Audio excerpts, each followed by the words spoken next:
Hello students, नमस्कार। मैं हूं हिमांशु सर और मैं आज आप लोगों के लिए एक अलग वीडियो लेके आया हूं। जो चैप्टर का नाम सुना रहेगा आपने बहुत बार, लेकिन आज क्योंकि अभी आपकी एग्ज़ाम्स आ रही है तो मैंने सोचा क्यों ना इसके ऊपर भी कुछ बनाया जाए। तो मैं इस सीरीज़ को दो हिस्सों में बांटने वाला हूं। इस पर्टिकुलर चैप्टर को पहले ये वीडियो में मैं आपको बताऊंगा कि ये इसमें प्रोसीजर कैसे होता है। अच्छा, पहले चैप्टर स्टार्ट करने के पहले, यानी क्या है इसके अंदर, ये करने के पहले मैं आपको बता देता हूँ। ये चैप्टर का नाम है बैंक रिकंसिलिएशन स्टेटमेंट। जी हाँ, बैंक रिकंसिलिएशन स्टेटमेंट। और इसमें मैं आपको बताऊंगा कि कैसे सब चीज़ें ऐड या लेस कैसे होती है और क्यों होती है। Okay, so without wasting your time and my time, let's start with BRS।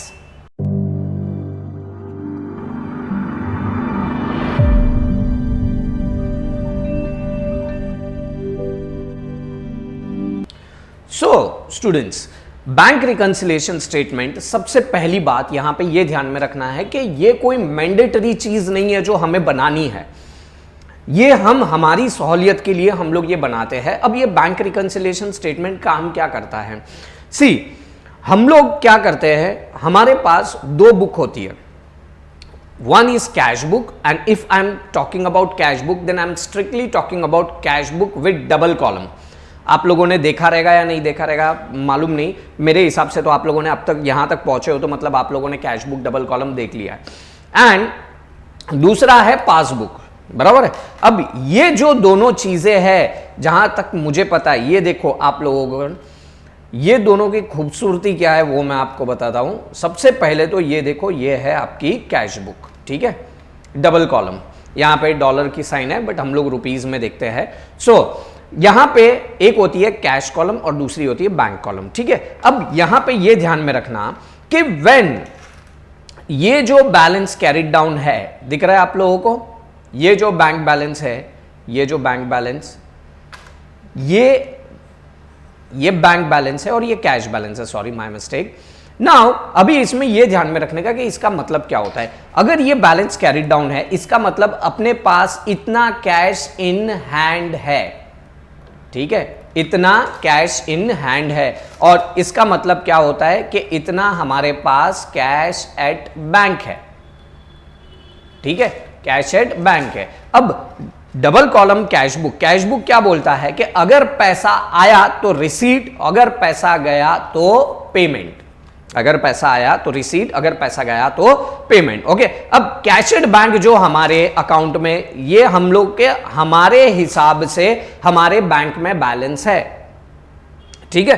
अब हमारे हिसाब से इतना बैंक में बैलेंस है तो अकॉर्डिंग टू द पासबुक में भी इतना होना चाहिए, लेकिन पासबुक हमें कुछ और बैलेंस दिखाता है। और यही कारण होता है कि जिस वजह से हम लोग क्या बनाते हैं, बैंक रिकंसिलिएशन स्टेटमेंट। समझ में आया कि इन दोनों के बीच में डिफरेंसेस क्या है। अब जैसे कि कई बार होता है ना कि तुम लोग का किसी के साथ मनमुटाव हो जाता है, फिर तुम लोग क्या करते हो, एक दूसरे के साथ सॉर्ट करते हो, ठीक है। और यही सॉर्टिंग को क्या कहा जाता है, bank reconciliation statement. When your cash book का बैंक कॉलम, कैश बुक का बैंक कॉलम, स्ट्रिक्टली मैं बोल रहा हूं, कैश बुक का bank column does not match with passbook का बैलेंस, तब हमें जरूरत पड़ती है किसको बनाने की, BRS की। अब एक चीज को ध्यान में रखो, यहां पे देखो ये दिया हुआ है कि डेबिट में विड्रॉल है और क्रेडिट में डिपॉजिट है, और जबकि कैश बुक में क्या होता है, डेबिट में रिसीट है और क्रेडिट में पेमेंट है। अब ये क्यों ऐसा होता है, तो चलो मैं आपको बताता हूं ये ऐसा क्यों होता है। नाउ सपोज करो कि जैसे कि हम लोग बैंक में जाते हैं पैसा डिपॉजिट करने के लिए, ठीक है, हम लोग बैंक में जाते हैं पैसा डिपॉजिट करने के लिए। तो जब हम पैसा डिपॉजिट करने जाते हैं, जब हम पैसा डिपॉजिट करने जाते हैं तब क्या होता है, ध्यान से देखो, ये देखो, हम जा रहे हैं बैंक में पैसा डिपॉजिट करने, हम जा रहे हैं बैंक में पैसा डिपॉजिट करने। तो जब हम डिपॉजिट करते हैं तो हमें क्या लगता है कि हमारा पैसा बैंक के पास सुरक्षित पड़ा है, ठीक है, हमारा पैसा बैंक के पास सुरक्षित पड़ा है, तो हमारे लिए वो हो जाता है असेट। लेकिन बैंक के लिए वो क्या हो जाती है, लायबिलिटी, क्योंकि बैंक क्या बोलता है, जब ये पैसा मांगेगा तब मुझे पैसा देना पड़ेगा, इसलिए बैंक के लिए क्या हो जाती है, लायबिलिटी। अब जैसे ही हम लोग बैंक से पैसा विड्रॉ करेंगे, जैसे ही हम बैंक से पैसा विड्रॉ करेंगे, ओके, जैसे ही बैंक से पैसा विड्रॉ किया तो उतने से हमारी लायबिलिटी क्या हो जाएगी, लायबिलिटी कम हो जाएगी और हमारा असेट भी क्या हो जाएगा, कम हो जाएगा, क्योंकि हमारा बैंक में अभी उतना बैलेंस नहीं रहा। अब हम जो रहते हैं, हम हमारी एंट्री जो रहती है वो हम हमारी एंट्री करते हैं किसमें, कैश बुक में, और बैंक जो रहता है, बैंक अपनी एंट्री करता है कहां पे, पासबुक में। अब क्योंकि हमने पैसा जब डिपॉजिट किया तो हमारे अकाउंट में पैसा आया, तो इसलिए कैश बुक में हमारा पैसा आया एंड कैश बुक में ये असेट माना जाता है, and asset always shows a debit balance, इसलिए बैंक में पैसा आया तो बैंक अकाउंट में रिसीट हुआ, इसलिए वो डेबिट होता है, और बैंक से पैसा गया इसलिए वो क्रेडिट होता है, क्योंकि पेमेंट है और हमारी असेट कम हो गई। ओके, बैंक क्या बोलता है कि अगर लायबिलिटी है तो liability always shows a credit balance, liability always shows a credit balance. अब लायबिलिटी क्रेडिट बैलेंस दिखा रही है, इसका मतलब जितना पैसा हम डालते जाएंगे उतना बैंक का लायबिलिटी बढ़ते जाएगा, एंड बढ़ते जाएगा, इसलिए बैंक हमारे अकाउंट को क्रेडिट करता है, हमारे डिपॉजिट को क्रेडिट करता है, और हमारे विड्रॉल को वो क्या करता है, डेबिट करता है। ओके, हमारे डिपॉजिट को वो क्रेडिट करता है और हमारे विड्रॉल को डेबिट करता है, because the reason is simple, क्योंकि हम वो बैंक का लायबिलिटी कम होते जा रहा है इसलिए वो डेबिट कर रहा है, और डिपॉजिट इसलिए कर रहा है क्योंकि वो क्रेडिट होते जा रहा है। ठीक है, अब ये जो चीजें हैं, यानी हमारा कैश बुक का बैंक कॉलम जो है वो मैच होना चाहिए किसके साथ, हमारे पासबुक के साथ। किसके साथ मैच होना चाहिए, हमारे पासबुक के साथ। लेकिन कभी कभी मेरे दिल में ख्याल नहीं आता है, कभी कभी क्या होता है, कैश बुक का बैंक कॉलम और पासबुक का बैलेंस मैच नहीं होता। अब उसके कारण क्या क्या है, अब उसके कारण हो सकते हैं, नंबर वन थिंग, उसके causes of difference, number one timing. Timing मतलब क्या, हमने किसी को चेक दिया, देखो अभी यहां पे है ना, ट्रांजैक्शन दो लोग करते हैं, या तो हम ट्रांजैक्शन करेंगे या तो बैंक करेगा। अब ये डिपेंड करता है, अगर हमने किया है, अगर ट्रांजैक्शन हमने किया है तो हम तो हमारी कैश बुक में लिख देंगे, लेकिन अगर बैंक करता है तो बैंक किधर लिखेगा, बैंक उसके पासबुक में लिख देगा।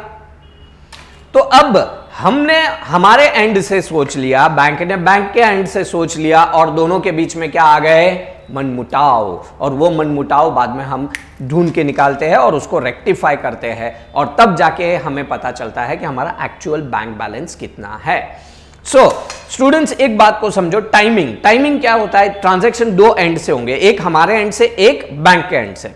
अगर हमारे एंड से हो रहा है तो हम कहां लिखेंगे, बोलो कहां लिखेंगे, कैश बुक में लिखेंगे या पासबुक में लिखेंगे? ऑब्वियसली कैश बुक, काश पासबुक में लिख पाते, हम तो ज्यादा ही जीरो लिखते हैं। ओके, तो हम कहां लिखेंगे, कैश बुक में लिखेंगे। अब हमने चेक इश्यू कर दिया, बराबर है, हमने चेक क्या कर दिया, इश्यू कर दिया इस बंदे को, ठीक है। अब इस बंदे को चेक इश्यू तो कर दिया, फिर भी मुस्कुरा नहीं रहा है। हमने तो चेक इश्यू कर दिया, लेकिन इस अगले ने अभी तक बैंक में पैसा डाला नहीं है। तो बच्चों मुझे एक बात बताओ, हमने चेक इश्यू कर दिया है तो हमने तो हमारे कैश बुक में लिख दिया रहेगा, हमने तो हमारे कैश बुक में लिखा रहेगा ना। कहां लिखा रहेगा, रिसीट में या पेमेंट में? ऑब्वियसली कहां लिखा रहेगा, पेमेंट के अंदर। तो पेमेंट में हमने लिखा, इसका मतलब हमने तो हमारा बैंक बैलेंस क्या कर दिया, कम कर दिया। लेकिन क्या पासबुक में बैंक बैलेंस कम हुआ क्या, बोलो, नहीं हुआ। इस वजह से दोनों के बीच में क्या हो गया, डिफरेंसेस आने लग गए। ओके, समझ में आई बात? अच्छा, दूसरा, मान लो हमको किसी ने चेक रिसीव्ड हुआ, तो हमारे पास जैसे ही चेक रिसीव्ड हुआ तो हमने तो हमारे अकाउंट में रिसीट में बता दिया, हमने हमारे बैंक बैलेंस में भी बता दिया कि हमारा बैलेंस बढ़ गया। लेकिन मुझे एक बात बताओ, क्या हमारा पासबुक में बैंक बैलेंस बढ़ा क्या? बोलो बोलो, बढ़ा क्या? नहीं बढ़ा। क्यों नहीं बढ़ा? क्योंकि पासबुक में अभी तक वो बैंक में चेक आया नहीं है। बस यही रीजन की वजह से क्या होता है कि दोनों के बीच में क्या हो जाते हैं, डिफरेंसेस आ जाते हैं कि हमने जो ट्रांजैक्शन डाला, हमने जो रिसीट में लिखा, लेकिन बैंक ने अभी तक बैंक में वो चेक आया नहीं है, तो इस वजह से बैंक बैलेंस बढ़ रहा नहीं है और इस वजह से दोनों के बीच में क्या आने लगते हैं, डिफरेंसेस आने लगते हैं। ठीक है, अब ट्रांजैक्शन भी दो एंड से होता है, एक हमारे एंड से और एक बैंक के एंड से। एक किसके एंड से? हमारे एंड से। और एक किसके एंड से? बैंक के एंड से। अगर हमारे एंड से होता है, बराबर है, हमारे एंड से होता है, हमारे एंड से क्या होगा, हमने इंस्ट्रक्शन देके रखा है इंश्योरेंस कंपनी को कि एवरी मंथ तुम 1 तारीख को हमारे अकाउंट से पैसा निकाल लेना। ठीक है, अब उसने तो निकाल दिया, बैंक ने पैसा दे भी दिया, लेकिन पैसा कहां से गया? पहले तो बैंक से पैसा निकला है।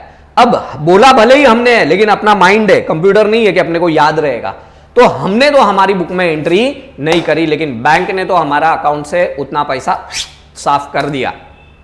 ठीक है, तो उस वजह से क्या हो गया कि बैंक का बैलेंस कम हो गया, लेकिन हमारा बैलेंस कम हुआ नहीं है, हमारा बैलेंस कम हुआ नहीं है। तो इस वजह से दोनों के बीच में क्या आने लगेंगे, डिफरेंसेस आने लगेंगे। अच्छा, कई बार क्या होता है मालूम है क्या? बैंक क्या करता है मालूम है क्या? अपने अकाउंट से बैंक चार्जेस निकाल देता है।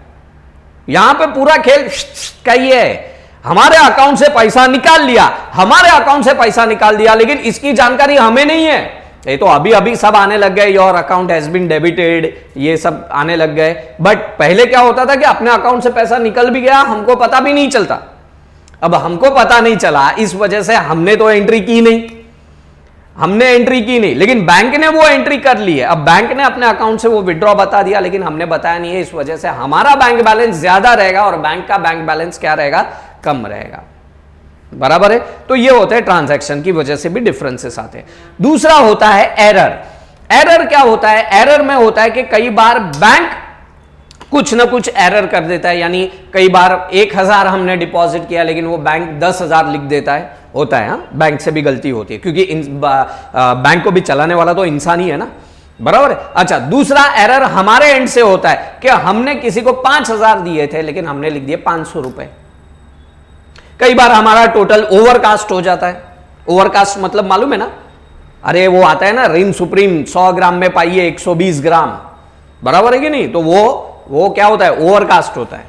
समझ में आया? अंडरकास्ट मतलब लिखना था क्या, हमको 5,000, लेकिन हमने लिख दिया 500 रुपए टोटल। तो इस वजह से एरर होने की वजह से, लेकिन हमने जो एरर किया है, क्या जरूरी है सेम एरर बैंक भी करे?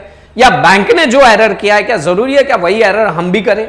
नहीं ना। तो इस वजह से दोनों के बीच में क्या आने लगते हैं, डिफरेंसेस आने लगते हैं। और ये डिफरेंसेस आने की वजह से क्या होता है, दोनों का बैलेंस मैच नहीं होता। और जब दोनों का बैलेंस मैच नहीं होता, तब वहां पे एंट्री होती है किसकी?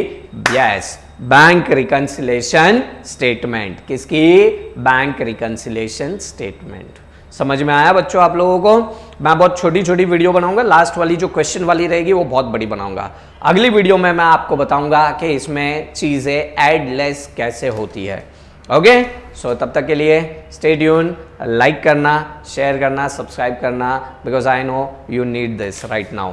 और तुम्हारी वजह से किसी और फ्रेंड को भी हेल्प मिल जाएगी। ओके, तब तक के लिए बाय, टेक केयर।